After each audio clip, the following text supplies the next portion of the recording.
Hoy vamos a continuar con el tema sobre el Espíritu Santo. Va a ser ya su octava parte. Va a haber quizás aún 2 o 3 más para ya concluir el tema. Y quisiera hacerlo como es habitual, leyendo primero un texto bíblico, aunque antes, una vez más, vamos a empezar precisamente invocando al Espíritu Santo sobre nosotros, haciendo una oración, por supuesto. Padre nuestro, te damos gracias, Señor, por la posibilidad que nos das de estudiar este tema a fondo. Ayúdanos, Señor, a comprender, a ser humildes y a saber ver la verdad que el Espíritu Santo nos quiere guiar. Ayúdanos en todo momento a que nuestras mentes estén centradas y nuestra capacidad aumente. Perdona nuestros pecados, bendícenos. En el nombre de Jesús te lo pedimos todo. Amén. Antes de pasar a las citas de Elena White, vamos a leer un texto bíblico para situarnos. El texto se halla en 1 de Timoteo, capítulo 4 y versículo 16, donde leemos lo siguiente. Ten cuidado de ti mismo y de la doctrina.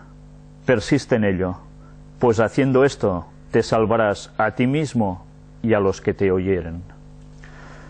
Por tanto, la doctrina no es una cosa banal, no es una cosa de que puede ser esto, puede ser lo otro, y da igual una cosa que otra. No, la doctrina debe ser para todos la misma. La verdad es una, no hay varias verdades. Y dice que debemos persistir en ello. Y haciendo esto, ¿qué conseguiremos? Salvarnos a nosotros mismos y también a los demás. Si dice que esto implica nuestra salvación y la de los demás, ¿qué significa? Que verdaderamente la doctrina correcta es la que nos va a llevar al camino de la salvación, sin la cual nosotros iremos por derroteros que en verdad no irán a la salvación que todos queremos tener. Pues bien, vamos a ver ahora esas citas de Elena White, donde iremos viendo aún más detalles al respecto sobre el tema del Espíritu Santo, tanto para demostrar que es la tercera persona de la divinidad, como para ver el rol, el papel del Espíritu Santo en relación a nuestra salvación también. Y vamos a seguir con este libro, Nuestra elevada vocación, donde Elena White escribe: Dios no envió un poder sobrenatural para endurecer el corazón del rey rebelde, pero como Faraón resistió a la verdad, el Espíritu Santo se retiró y quedó en las tinieblas y la incredulidad que había elegido. Démonos cuenta que aquí se nos está remarcando que el Espíritu Santo no es la primera parte que podemos leer de Dios, dice que no envía un poder sobrenatural, sino que es el Espíritu Santo el que se retira, la cual cosa ya nos está denotando que son dos personalidades distintas. Los hombres se separan de Dios al rehusar la influencia del Espíritu. Él no tiene en reserva agentes más poderosos para iluminar sus mentes. Por tanto, ¿qué es el Espíritu Santo? Es el agente de Dios. Ninguna revelación de su voluntad puede alcanzarlos en su incredulidad. Mirad si esta frase última es importante. Ninguna revelación de su voluntad puede alcanzarlos en su incredulidad. Cuando una persona ya se cierra y por más argumentos que se le presenten no quiere aceptar, está rechazando al Espíritu Santo y la incredulidad suya ya lo está sentenciando. Es así como Faraón también rechazó al Espíritu Santo. En todo el campo de la revelación están esparcidas las gozosas fuentes de la verdad divina, de paz y de gozo. Están dentro del alcance de cada buscador. Las palabras de la inspiración, pesadas en el corazón, serán como corrientes que fluyen del río del agua de la vida. Nuestro Salvador oró para que las mentes de sus discípulos pudieran ser abiertas al entendimiento de las Escrituras. Y cuando quiera que estudiemos la Biblia con una actitud de oración, el Espíritu Santo estará cerca para abrirnos el significado de las palabras que leemos. Oración y el Espíritu Santo cerca de nosotros para comprender lo que leemos. Gran papel del Espíritu Santo. Mensajes selectos, tomo 1, nos dice: la ley ha sido nuestro ayo para llevarnos a Cristo, a fin de que fuésemos justificados por la fe, según dice el texto de Gálatas 3:24. El Espíritu Santo está hablando especialmente de la ley moral en este texto mediante el apóstol. ¿Quién es el que habla? El Espíritu Santo. La ley nos revela el pecado y nos hace sentir nuestra necesidad de Cristo y de acudir a Él en procura de perdón y paz mediante el arrepentimiento ante Dios y la fe en nuestro Señor Jesucristo. Es el Espíritu Santo el que consigue llevarnos a esto. Libro de la Educación. El apóstol Pablo, al escribir movido por el Espíritu Santo, declara de Cristo que en Él fueron creadas todas las cosas y para Él. Y Él es antes de todas las cosas, y todas las cosas en Él subsisten. Ya veis, el Espíritu Santo es el que declara, el que lleva a Pablo a escribir estas palabras refiriéndose a Cristo.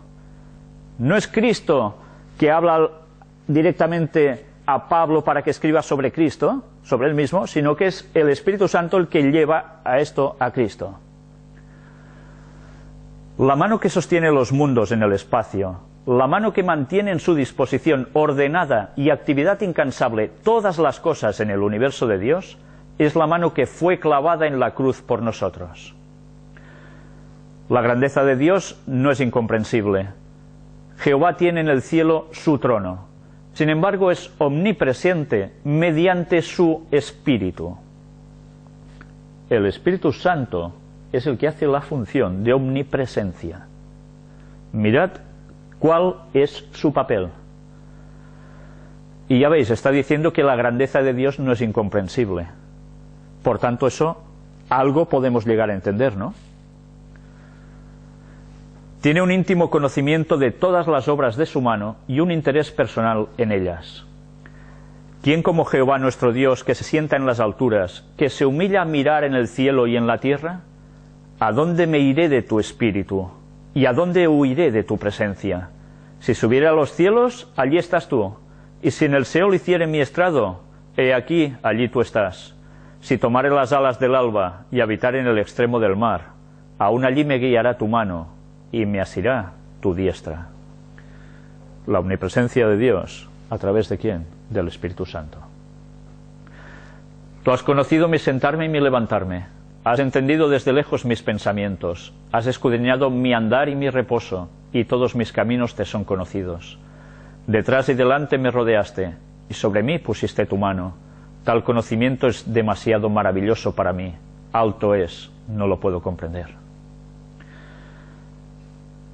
Es impresionante estas palabras, que son las que dicen que el Espíritu Santo está absolutamente en todas partes, controlándonos en todo y llevándonos a lo que nos debe llevar, a Dios. Obreros evangélicos. El Espíritu Santo, ya se titula el tema así. Cuando viniere aquel Espíritu de verdad, redarguirá al mundo de pecado y de justicia y de juicio. La predicación de la palabra no sirve de nada sin la presencia y ayuda del Espíritu Santo, porque este Espíritu es el único enseñador eficaz de la verdad divina. Únicamente cuando la verdad llegue al corazón acompañada por el Espíritu, vivificará la conciencia o transformará la vida. ¿Puede un predicador ser capaz de presentar la letra de la palabra de Dios? Puede estar familiarizado con todos sus mandamientos y promesas, pero su siembra de la semilla evangélica no tendrá éxito a menos que esta semilla sea vivificada por el rocío celestial. Sin la cooperación del Espíritu de Dios, ninguna cantidad de educación, ninguna ventaja, por grandes que sean, pueden hacer de uno un conducto de luz. ¿Sabéis? A veces, muchas veces hay personas cristianas, adventistas, que se preguntan: ¿cómo puede ser que si ese pastor que habla tan bien, que tiene tanto conocimiento, no atrae personas a Cristo? Pues bien, puede ser porque por mucho conocimiento que se tenga, si no se tiene al Espíritu Santo, esto no suceda. El Espíritu Santo es el que lleva a las personas a Cristo a través de alguien que está hablando. Antes de que se escribiera un libro del Nuevo Testamento, antes de que se predicase un sermón evangélico después de la ascensión de Cristo, descendió el Espíritu Santo sobre los discípulos mientras oraban. Después el testimonio de sus enemigos fue: habéis llenado a Jerusalén de vuestra doctrina. Las promesas de Dios sujetas a condiciones. Cristo prometió el don del Espíritu Santo a su Iglesia. Y la promesa nos pertenece tanto a nosotros como a los primeros discípulos. Pero como toda otra promesa, se da con ciertas condiciones. Son muchos los que profesan creer y atenerse a las promesas del Señor. Hablan de Cristo y del Espíritu Santo, mas no reciben beneficio porque no entregan sus almas a la dirección de los agentes divinos. Ya veis que incluso podemos hablar de una divinidad de 3 personas, no importa. Y resulta que hablando de estos temas tampoco podemos recibir beneficio. ¿Por qué? Porque no hemos sido entregados a la dirección de los agentes divinos. Incluso ni hablando lo correcto, quizás nuestro corazón está en otro lugar. No podemos nosotros emplear el Espíritu Santo. El Espíritu es quien nos ha de emplear a nosotros. Por medio del Espíritu, Dios obra en su pueblo, así el querer como el hacer por su buena voluntad. ¿Quién está haciendo esto? El Espíritu Santo. No lo hace directamente Dios Padre ni Cristo, es el Espíritu Santo. Pero muchos no quieren someterse a ser guiados, quieren dirigirse a sí mismos. Esta es la razón por la cual no reciben el don celestial. Únicamente aquellos que esperan humildemente en Dios, que esperan su dirección y gracia, se da el Espíritu. Esta bendición prometida, pedida con fe, trae consigo todas las demás bendiciones. Se da según las riquezas de la gracia de Cristo, quien está listo para abastecer a toda alma según su capacidad de recepción. El impartimiento del Espíritu es el impartimiento de la vida de Cristo. Únicamente aquellos que son así enseñados por Dios, únicamente aquellos en cuyo interior obra el Espíritu y en cuya vida se manifiesta la vida de Cristo, pueden ocupar la posición de verdaderos representantes del Salvador. Ya veis, la conjunción de las 3 personas es la que nos puede hacer verdaderos representantes del Salvador. Si no, no somos verdaderos representantes. El Espíritu Santo como educador. Dios toma a los hombres como son y los educa para su servicio, si ellos quieren entregarse a Él. El Espíritu de Dios, recibido en el alma, vivifica todas sus facultades. Bajo la dirección del Espíritu Santo, la mente, consagrada sin reservas a Dios, se desarrolla armoniosamente y queda fortalecida para comprender y cumplir lo que Dios requiere. El carácter débil y vacilante se vuelve fuerte y firme. La devoción continua establece una relación tan íntima entre Jesús y sus discípulos que el cristiano se vuelve más semejante a su maestro en carácter. Tiene una visión más clara y amplia. Su discernimiento es más penetrante, su criterio mejor equilibrado. Queda tan avivado por el poder vivificador del sol de justicia que es habilitado para llevar mucho fruto para gloria de Dios. Cristo prometió que el Espíritu Santo habitaría en aquellos que luchasen para obtener la victoria sobre el pecado, para demostrar el poder de la fuerza divina, dotando al agente humano de fuerza sobrenatural e instruyendo al ignorante en los misterios del reino de Dios. ¿De qué nos valdría que el unigénito Hijo de Dios se hubiese humillado, soportase las tentaciones del astuto enemigo y muriese, el justo por los injustos, si el Espíritu no fuese dado como agente constante de la regeneración, para hacer eficaz en cada caso individual lo que fue logrado por el Redentor del mundo? De nada nos servirá aceptar que Cristo es el que vino a morir por nosotros si nosotros rechazamos al Espíritu Santo. Mirad si eso es importante, porque podemos decirnos que somos cristianos, que tenemos la verdad, que la proclamamos, pero si estamos rechazando el Espíritu Santo como tal, resulta de que nos creemos que estamos en el camino de la salvación y lo que vamos a conseguir es la perdición. El Espíritu Santo habilitó a los discípulos para exaltar solamente al Señor y guió la pluma de los historiadores sagrados para que el mundo tuviese registradas las palabras y las obras de Cristo. Hoy día este Espíritu está obrando constantemente, tratando de atraer la atención de los hombres al gran sacrificio hecho en la cruz del Calvario, para revelar al mundo el amor de Dios al hombre y para dar al alma convencida acceso a las promesas de la Escritura. Por tanto, el Espíritu Santo sigue actuando en nuestras vidas. Sí, lo hizo para que se escribiera todo hablando de Cristo, que quedara registrado, y todo sirve para llevarnos al que murió en la cruz.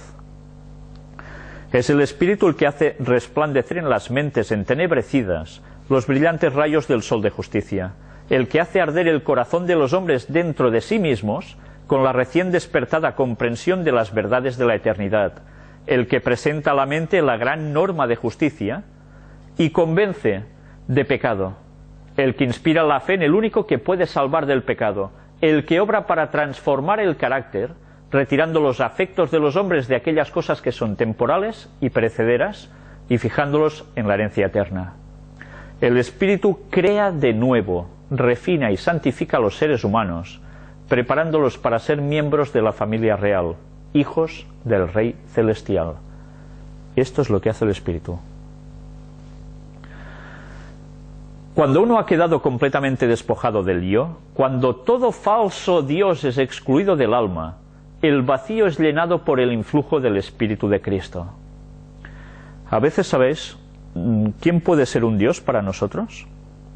Hablamos de que el dinero puede ser nuestro Dios, hablamos de que puede ser un ídolo del mundo, hablamos de cualquier cosa. Pero ¿hablamos de que nosotros mismos podemos ser un Dios para nosotros mismos? Decimos, no, lo que yo creo es distinto a lo que se explica.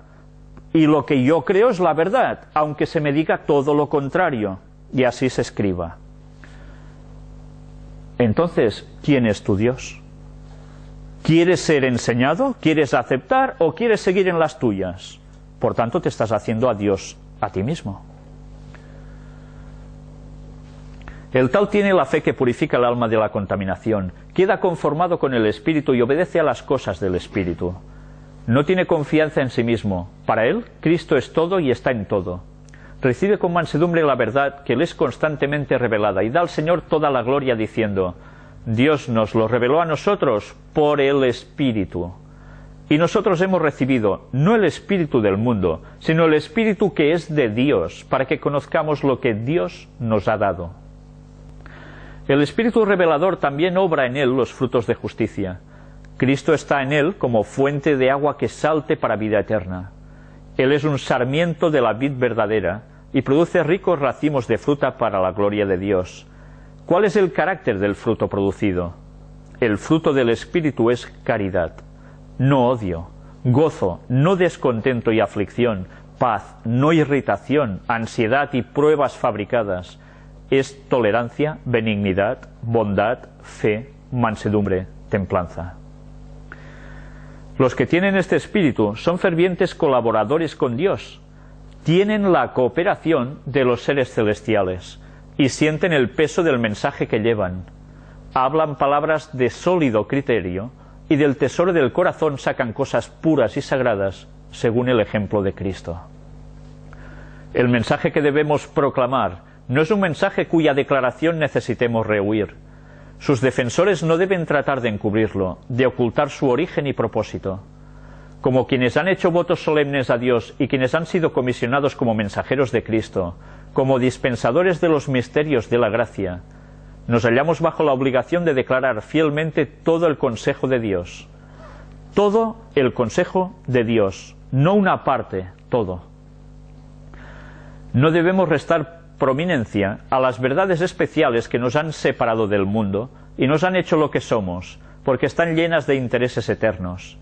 Dios nos ha dado luz acerca de lo que acontece ahora y por la pluma y de viva voz debemos proclamar la verdad al mundo. Pero es la vida de Cristo en el alma, es el activo principio del amor impartido por el Espíritu Santo, lo único que puede hacer fructificar nuestras palabras. El amor de Cristo es la fuerza y potencia de todo mensaje que para Dios haya salido alguna vez de labios humanos. Si queremos que haya transformaciones en el corazón de las personas cuando nosotros hablamos, debemos tener el Espíritu Santo en nosotros. Si lo rechazamos, ¿llevaremos a personas a Cristo o a la confusión? Un día tras otro pasa la eternidad, llevándonos siempre más cerca del fin del tiempo de gracia. Cada día que pasa es un día menos, ¿verdad?, para que Cristo vuelva. Y para que el tiempo de gracia, para que la gente reaccione también.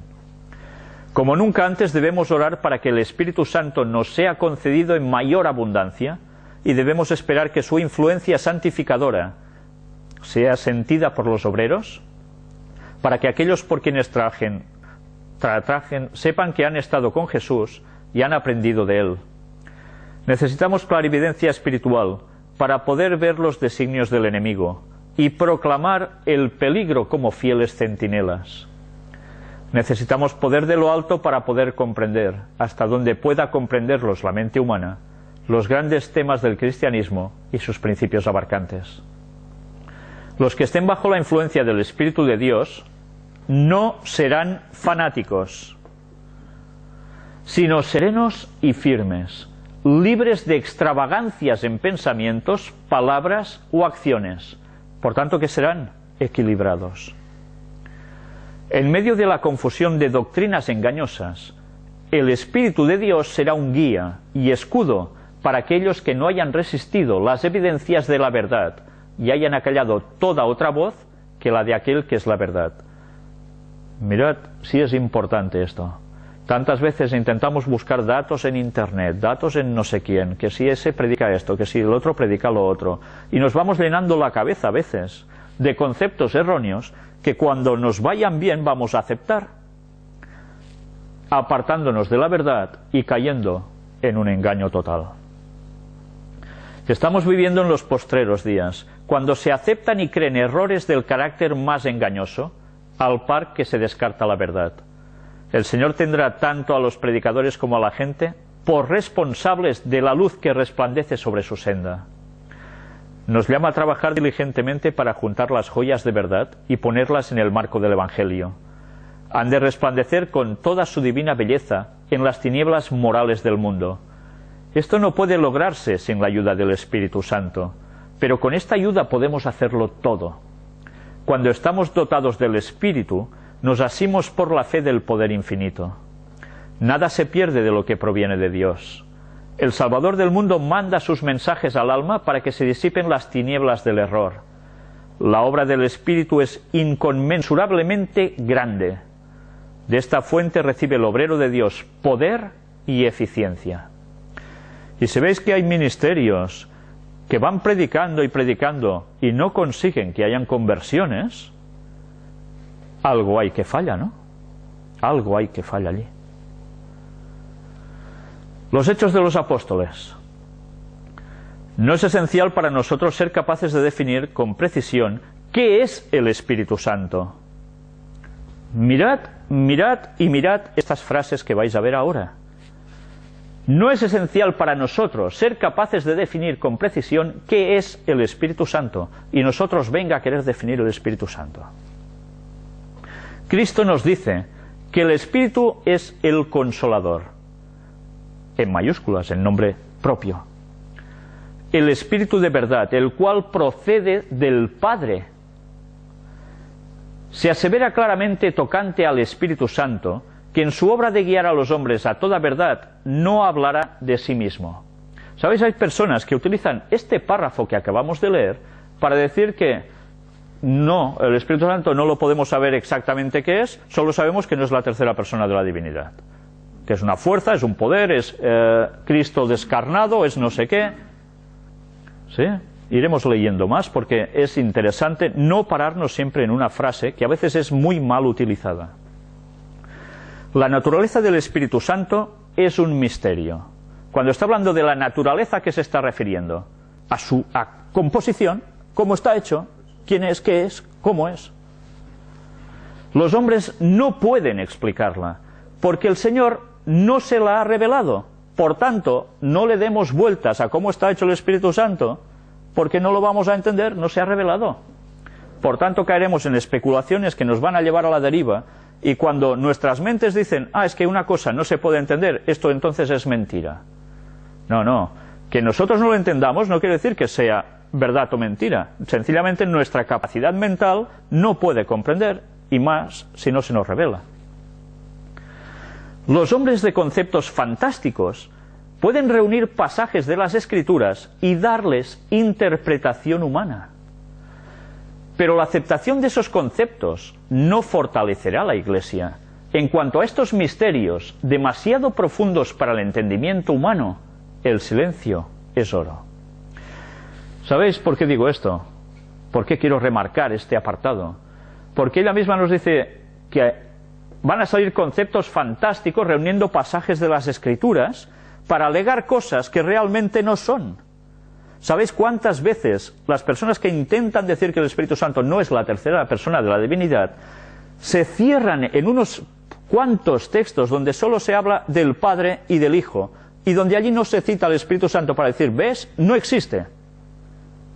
Pero bien, ¿el cuadro lo vamos a mirar a cachitos o lo vamos a mirar entero?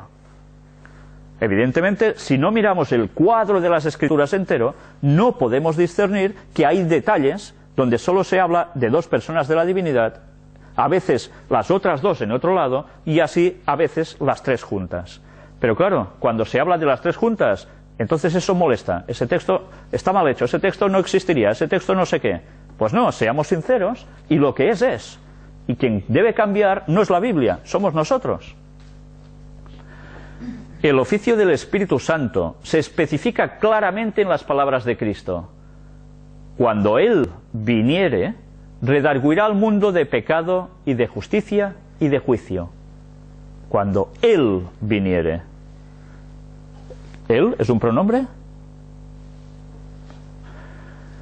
Es el Espíritu Santo el que convence de pecado. Si el pecador responde a la influencia vivificadora del Espíritu, será inducido a arrepentirse y a comprender la importancia de obedecer los requerimientos divinos. Al pecador arrepentido, que tiene hambre y sed de justicia, el Espíritu Santo le revela el Cordero de Dios que quita el pecado del mundo. Es evidente su papel, ¿eh? Tomará de lo mío y os lo hará saber. O sea, tomará de Cristo y os lo contará, os lo explicará. Esa es la función del Espíritu Santo. Es otro, evidentemente. Él os enseñará todas las cosas y os recordará todas las cosas que os he dicho. El Espíritu Santo se da como agente regenerador para hacer efectiva la salvación obrada por la muerte de nuestro Redentor. El Espíritu Santo está tratando constantemente de llamar la atención de los hombres a la gran ofrenda hecha en la cruz del Calvario, de exponer al mundo el amor de Dios y abrir al alma arrepentida las cosas preciosas de las Escrituras. Por tanto, ¿qué hace el Espíritu Santo? Dirige a Cristo y expone el amor de Dios. Esta es su función. Después de convencer de pecado y de presentar ante la mente la norma de justicia, el Espíritu Santo quita los afectos de las cosas de esta tierra y llena el alma con un deseo de santidad. Él os guiará a toda verdad, dice Juan 16:13, declaró el Salvador. Si los hombres están dispuestos a ser amoldados, se efectuará la santificación de todo el ser. Si queremos ser amoldados, si no queremos ser amoldados, no habrá santificación, porque seguiremos R que R en las nuestras.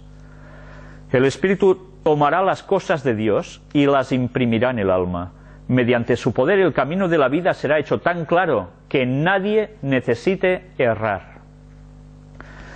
Desde el principio, Dios ha estado obrando por su Espíritu Santo mediante instrumentos humanos para el cumplimiento de su propósito en favor de la raza caída. Esto se manifestó en la vida de los patriarcas. A la iglesia del desierto, también en los días de Moisés, Dios le dio su Espíritu para enseñarlos. Hay gente que dice el Espíritu Santo solo aparece a partir del Nuevo Testamento. ¿Sí? Pues esto es un texto de Nehemías 9:20. Y en los días de los apóstoles obró poderosamente. Joyas de los testimonios, tomo 2. Y ahora vais a ver cómo entrelazamos el tema del Espíritu Santo con el bautismo de un modo claro. Los ritos del bautismo y de la Cena del Señor son dos columnas monumentales, una fuera de la iglesia y la otra dentro de ella. Sobre estos ritos Cristo ha inscrito el nombre del verdadero Dios. Cristo ha hecho del bautismo la señal de entrada en su reino espiritual. Mirad si es importante el bautismo. Ha hecho de él una condición positiva que todos deben cumplir si desean ser considerados bajo la autoridad del Padre, del Hijo y el Espíritu Santo. No, es que son dos. Yo leo 3. Antes que el hombre pueda hallar hogar en la Iglesia, antes de cruzar el umbral del reino espiritual de Dios, debe recibir la impresión del divino nombre, Jehová, justicia nuestra. Mirad cómo Elena White enlaza el nombre de Jehová, justicia nuestra, que se halla en Jeremías 23:6, ¿con quién? ¿Con uno de la divinidad? No, el nombre se está refiriendo al Padre, el Hijo y el Espíritu Santo. Mirad si debemos leer con atención y no coger las cosas a medias. Se bautiza solo en nombre de Jesús, decían, eso es solo el nombre de Jesús, por tanto implica que no es ni en el nombre de Dios Padre ni en el del Espíritu Santo.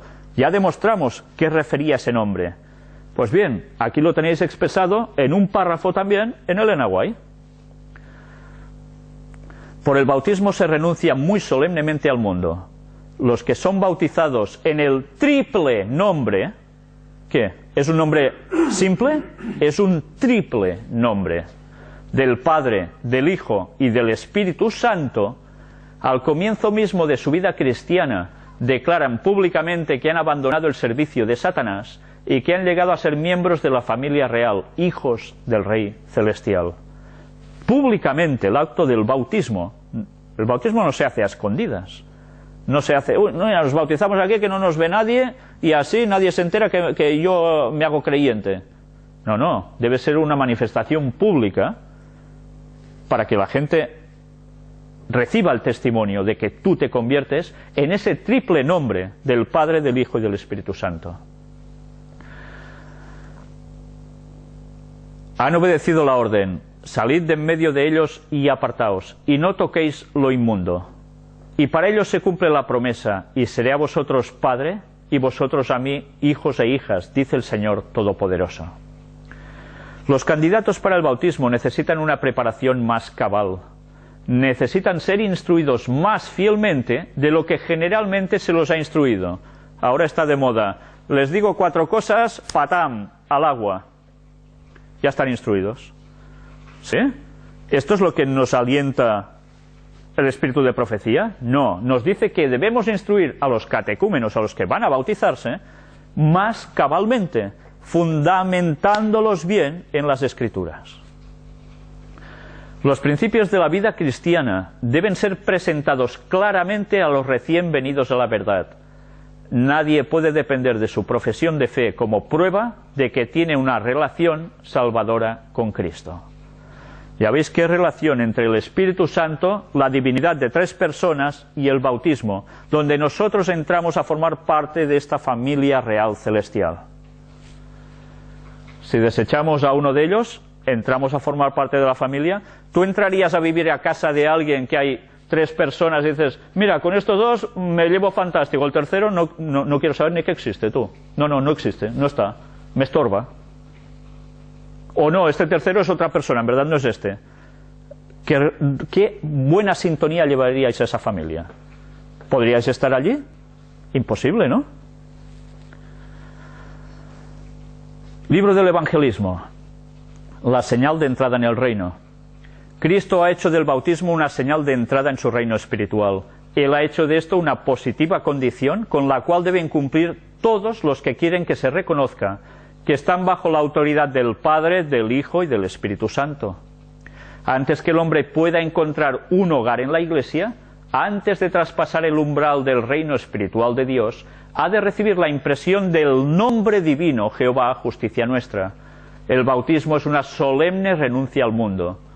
Los que son bautizados en el triple nombre del Padre, del Hijo y del Espíritu Santo, en el momento de entrar en la vida cristiana, declaran públicamente que han abandonado el servicio de Satanás y han llegado a ser miembros de la familia real, hijos del Rey Celestial. Ya veis que es copia del otro lugar, ¿eh? Han obedecido el mandamiento: salid de en medio de ellos y apartaos y no toquéis lo inmundo. y para ellos se cumple la promesa, y seré a vosotros padre y vosotros me seréis a mí hijos e hijas, dice el Señor Todopoderoso. Dos lugares donde se presentan las mismas citas y donde nos deja claramente que el bautismo es en el nombre de los tres.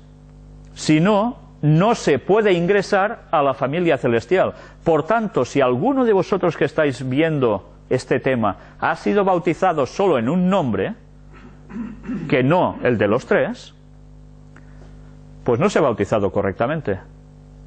No se ha bautizado correctamente, porque esa persona no ha estado instruida cabalmente, ¿entendéis? Si una persona está instruida cabalmente, no aceptará un falso bautismo. Por tanto, ¿qué deben hacer esas personas? Rebautizarse, y ahora correctamente. Recibiréis poder, un libro dedicado a la persona, presencia y obra del Espíritu Santo. Cuando el templo interior es vaciado completamente del yo y todo Dios falso es desalojado, el lugar lo llena la afluencia del Espíritu de Cristo. Es así como uno adquiere la fe que obra por amor y purifica al creyente de toda corrupción moral y espiritual. El Espíritu Santo, el Consolador, puede actuar influyendo y orientando la mente para que pueda gozarse en los asuntos espirituales. Entonces la persona anda conforme al Espíritu y piensa en los temas del Espíritu y desconfía de sí misma. Mirad si es interesante, ¿eh?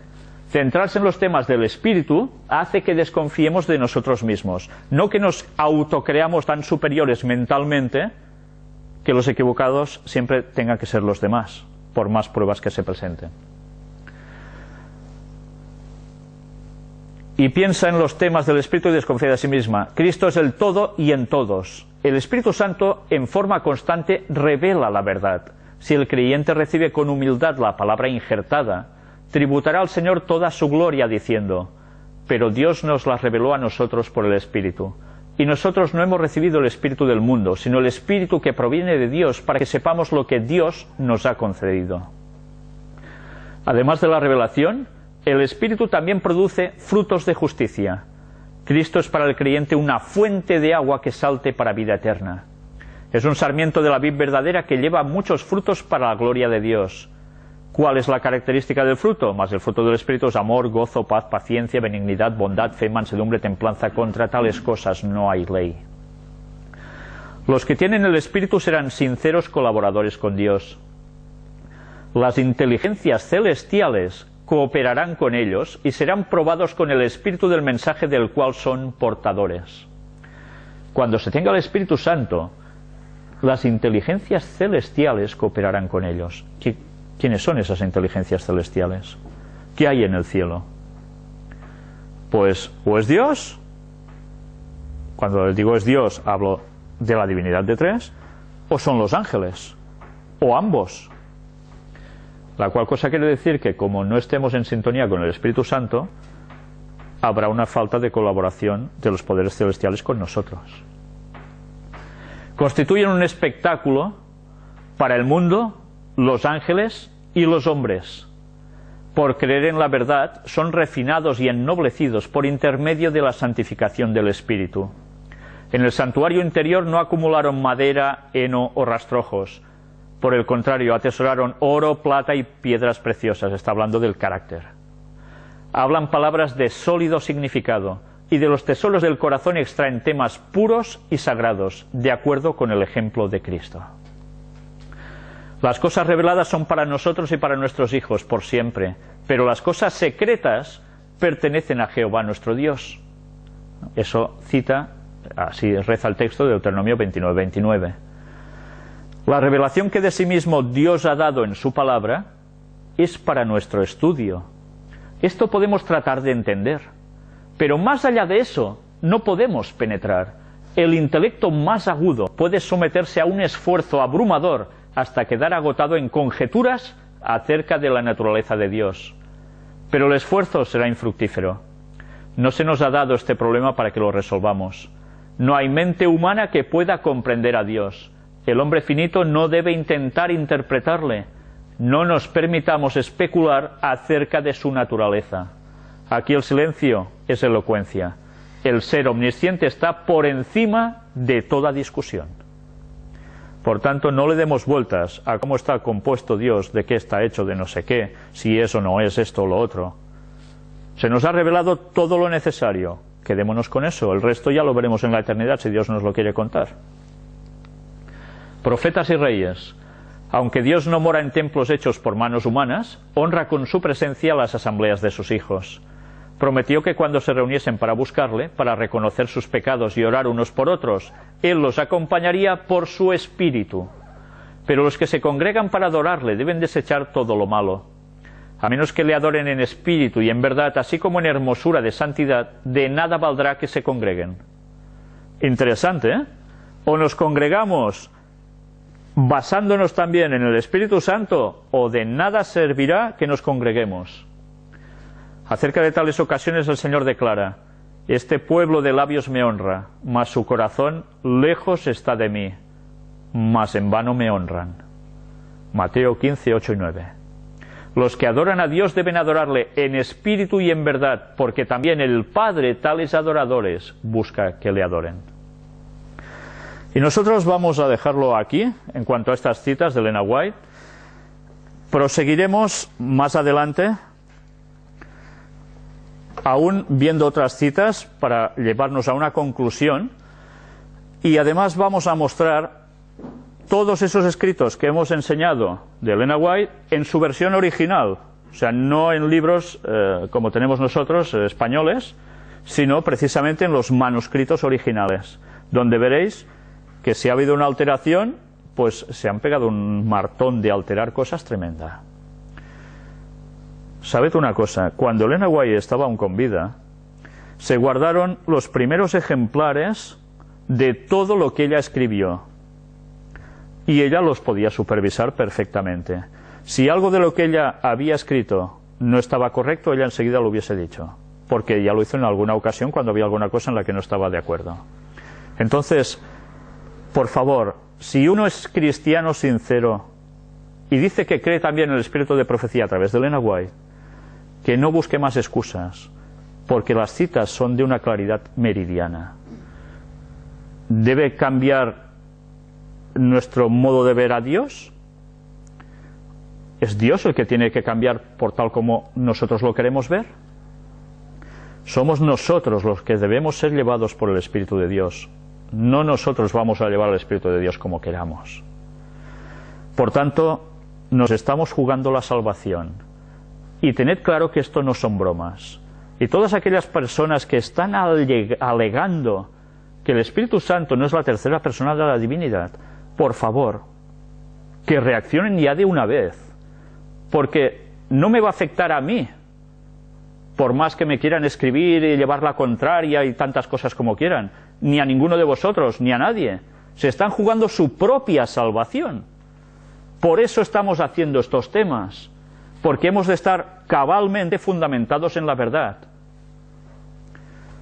¿De qué serviría que nosotros hiciésemos estas cosas si no fuera para proclamar la verdad?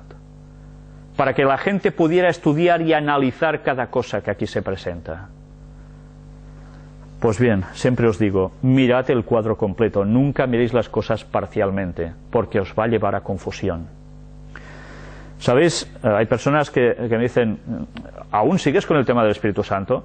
Sí, he de seguir, porque vosotros no sé, pero yo recibo casi cada día escritos de gente que sigue yendo contra el Espíritu Santo.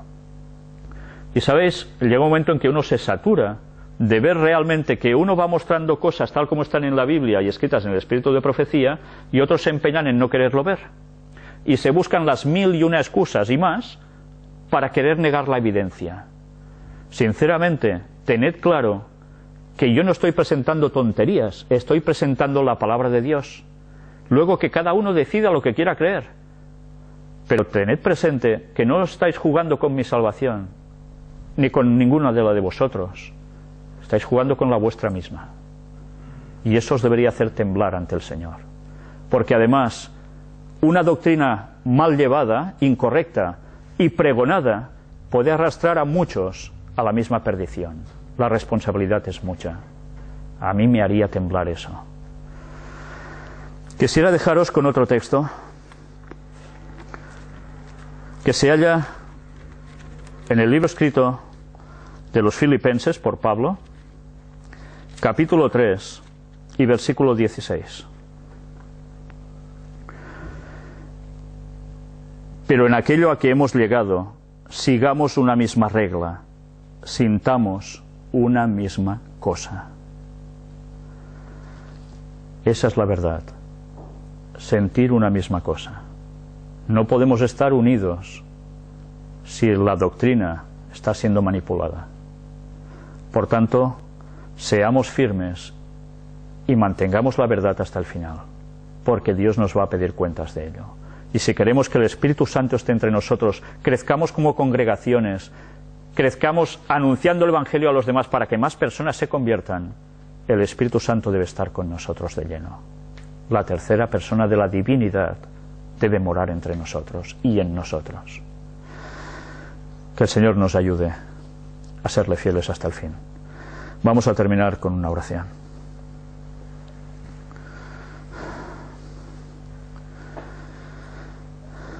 Padre, te damos gracias porque tus palabras son muy claras. Y te queremos pedir, Señor, que nos humilles, que nos ayudes a comprender que somos insignificantes para comprender tu pensamiento. Señor, como cuando tú encaraste a Job en los capítulos finales, diciéndole que él no podía comprender muchas cosas, y eso que estaba muy cerca de ti. ¿Qué podemos hacer nosotros, que no nos podemos ni comparar con este personaje? Ayúdanos, Señor, a aumentar nuestra comprensión de ti, a estudiar a fondo lo que tú has revelado de ti mismo, que sabemos que lo haces para nuestra salvación. Ayúdanos a no especular ni a buscar errores para sustentar falsas teorías que nos vayan bien a nosotros, sino que nosotros nos adaptemos a tu auténtica verdad. Que el Espíritu Santo nos guíe, Señor, porque hay muchas personas ahí fuera que aún necesitan conocer tu palabra y deben ser salvas. Y para hacer eso necesitamos la unión de todos, para que el Espíritu Santo trabaje potentemente en nosotros, hacia los demás también. Perdona nuestros pecados, que te lo pedimos todo en el nombre de Jesús. Amén.